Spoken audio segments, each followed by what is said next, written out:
মূল্যস্ফীতি নিয়ন্ত্রণে সরকারের পদক্ষেপে সন্তুষ্ট নয় আইএমএফ। কমতে পারে প্রবৃদ্ধি, পরবর্তী ঋণের সিদ্ধান্ত ফেব্রুয়ারিতে। রাজধানীতে বায়ুদূষণকারী বাস তুলে স্ক্র্যাপ করা হবে বললেন পরিবেশ উপদেষ্টা। যানজটে দৈনিক ক্ষতি 139 কোটি টাকার বেশি। আবাসিক ভবন নির্মাণে সরকারি বেসরকারি পর্যায়ে দুই ধরনের নীতি বৈষম্যমূলক বলছে রিহ্যাব। আবাসন ব্যবসায়ীরা ক্ষতির মুখে। স্বাগত পূবালী ব্যাংক পিএলসি বিজনেস টাইমে, সঙ্গে আছি আমি হোসেন শাহাদাত। দেখছিলেন শিরোনামগুলো, এবারে বিস্তারিত।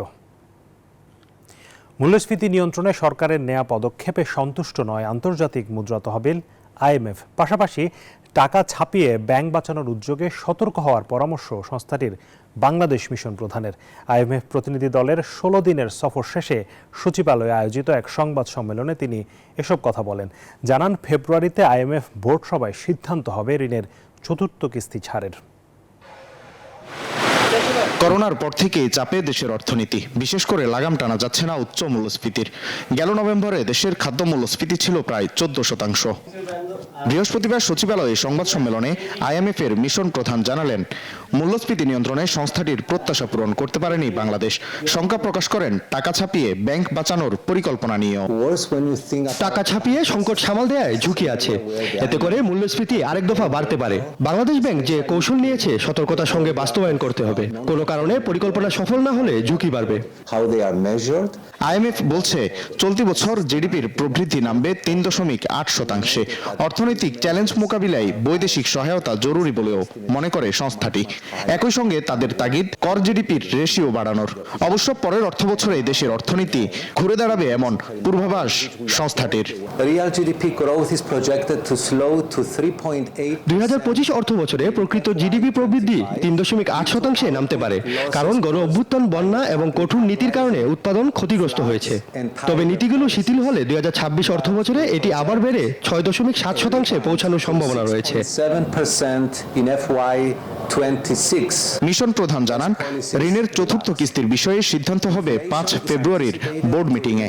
পাশাপাশি নতুন করে চাওয়া $75 কোটি অনুমোদনও যদি মেলে, তাহলে চলতি অর্থবছরে পাওয়া যাবে $130 কোটি ঋণ সহায়তা, যে অর্থ বাংলাদেশ পাবে ফেব্রুয়ারির শেষ নাগাদ। ওয়ালিদ সাকিব, নিউজ 24, ঢাকা।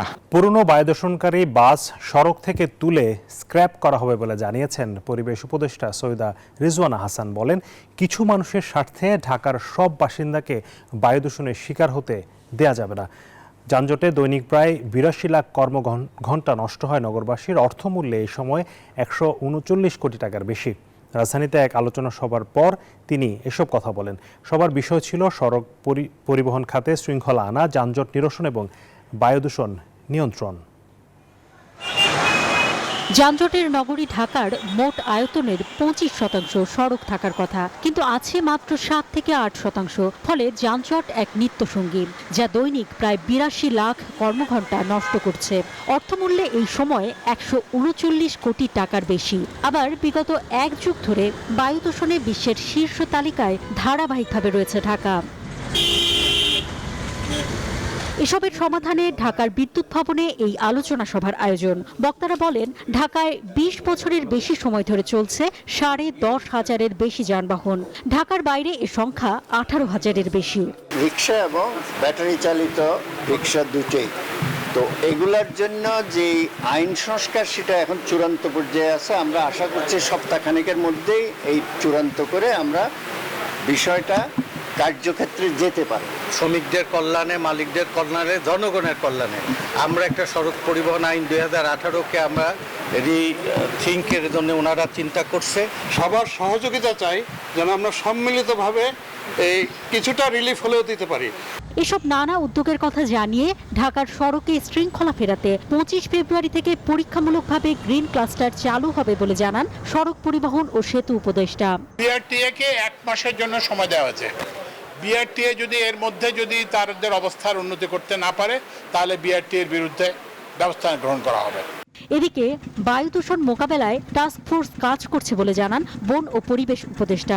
বলেন, আশুলিয়া থেকে সরাতে চান ইটভাটা। আশুলিয়া থেকে বেশিরভাগ ইটের ধোঁয়া আসে। আমরা এখন ভাবছি যে আশুলিয়াকে আমরা নো ব্রিক ফিল জোন ঘোষণা করব কিনা। এছাড়াও বায়ু দূষণ থেকে রক্ষা পেতে মাস্ক পরা ও বাড়িতে এয়ার পিউরিফায়ার রাখার আহ্বান জানান তিনি। অন্তরা বিশ্বাস, নিউজ 24, ঢাকা।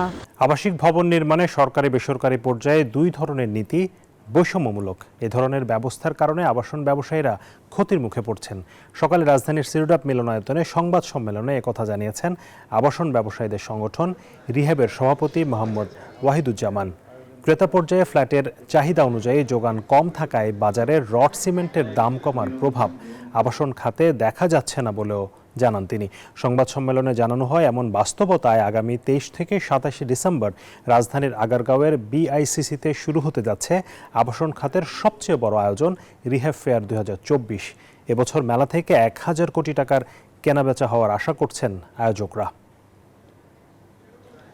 রাষ্ট্র কোনো প্রতিষ্ঠান যদি উঁচু ভবন নির্মাণ করে তাহলে তার অন্য নাগরিককেও একই সুবিধা দেওয়া উচিত। আমি মনে করি এটা বৈষম্যমূলক। আমরা এই বৈষম্যের বিরুদ্ধে আমরা লড়াই করছি। প্রত্যন্ত অঞ্চলের পিছিয়ে পড়া অসচ্ছল নারীদের স্বাবলম্বী করতে কাজ করছে বসুন্ধরা শুভ সংঘ।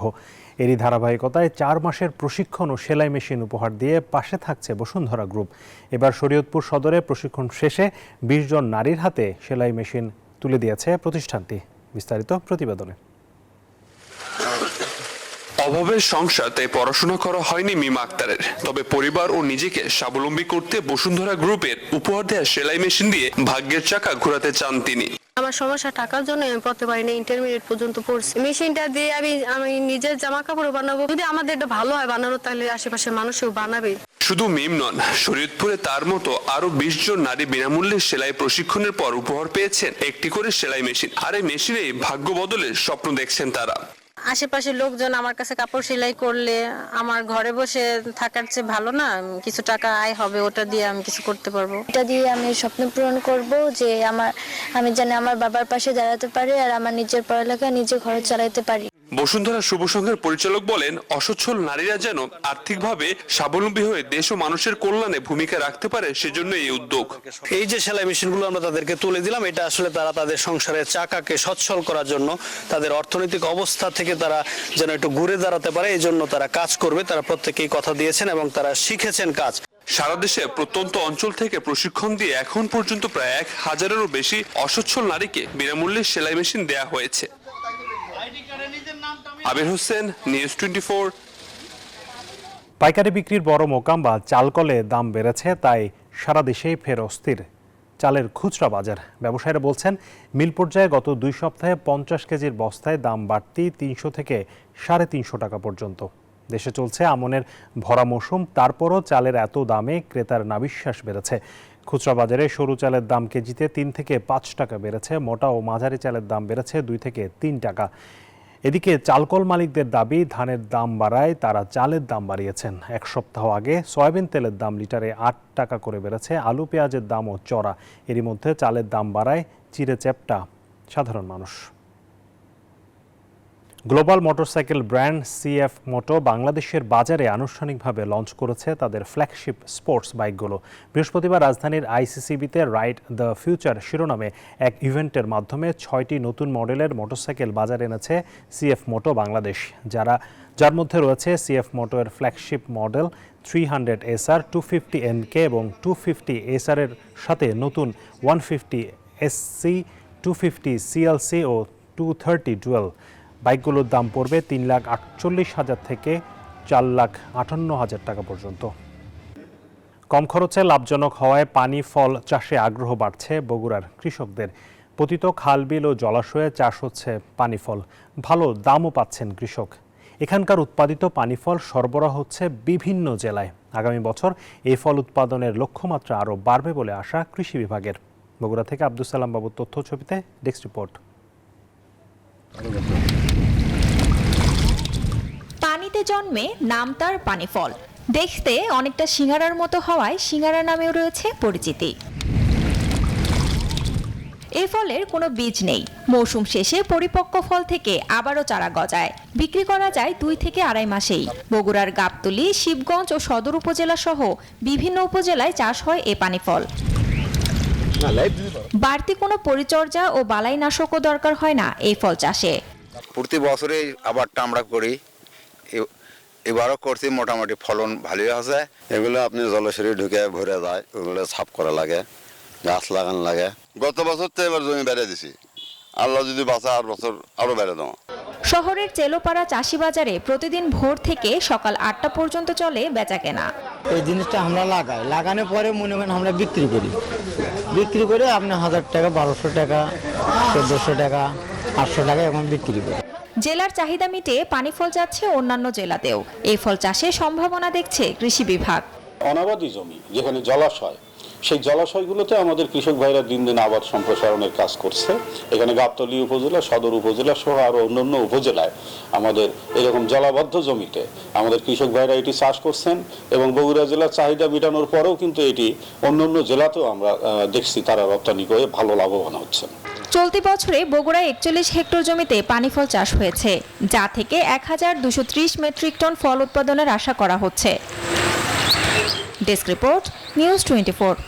ধানের জমিতে শূন্য চাষ পদ্ধতিতে সরিষার আবাদ করে বাড়তি লাভের আশা দেখছেন শেরপুরের কৃষকেরা। এই পদ্ধতিতে আমন ধান কাটার আগে সরিষা ছিটানো হয়। এতে একদিকে চাষের খরচ কমছে, অন্যদিকে অন্তত 15 দিন আগে শুরু করা যাচ্ছে বোরোর আবাদ। এক জমিতে 3 ফসল উৎপাদন করে লাভবান হচ্ছেন কৃষক। সরিষার আবাদ বাড়াতে কৃষককে প্রণোদনা দিচ্ছে কৃষি বিভাগ। শেরপুর থেকে জুবাইদুল ইসলামের পাঠানো তথ্য ছবিতে ডেস্ক রিপোর্ট। হলুদ চাদরে ছেয়ে আছে শেরপুরের বিভিন্ন উপজেলার বিস্তীর্ণ মাঠ। ঝলমল আলোয় সরিষার হলুদ আভা মন কাড়বে যে কারো। চলতি বছর শূন্য চাষ পদ্ধতিতে চাষিদের সরিষা আবাদে উদ্বুদ্ধ করছে কৃষি বিভাগ।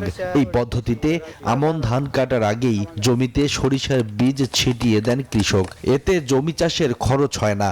বোরো ধান রোপণ করা যায় অন্তত 15 দিন আগে। এই অক্টোবর মাসে বন্যাতে আমাদের কৃষি ধান নষ্ট হয়ে গেছে, এই জন্য বিনা চাষে আমরা সরিষা করছি। চাষের আল বাইতে খরচ আছে, খরচটা বেঁচে গেলাম। সরিষা পরিচর্যায় ব্যস্ত কৃষক।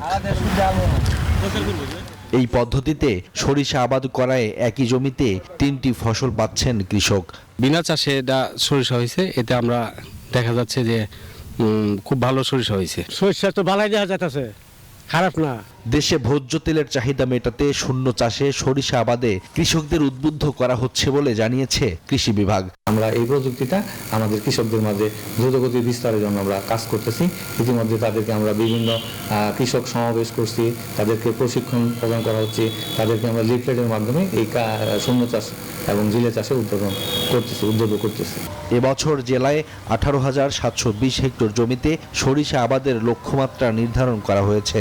এর মধ্যে শূন্য চাষে সরিষা আবাদ হয়েছে 2,420 হেক্টর জমিতে। Desk report, news 24। জয়পুরহাটের মাঠে মাঠে কৃষকরা এখন ব্যস্ত সময় পার করছেন আলু ক্ষেত বাঁধাইয়ের কাজে। রোপণের প্রায় 15 দিন পর গজে ওঠা আলু গাছে ইউরিয়া সার প্রয়োগের পর তা বাঁধাই করতে হয়।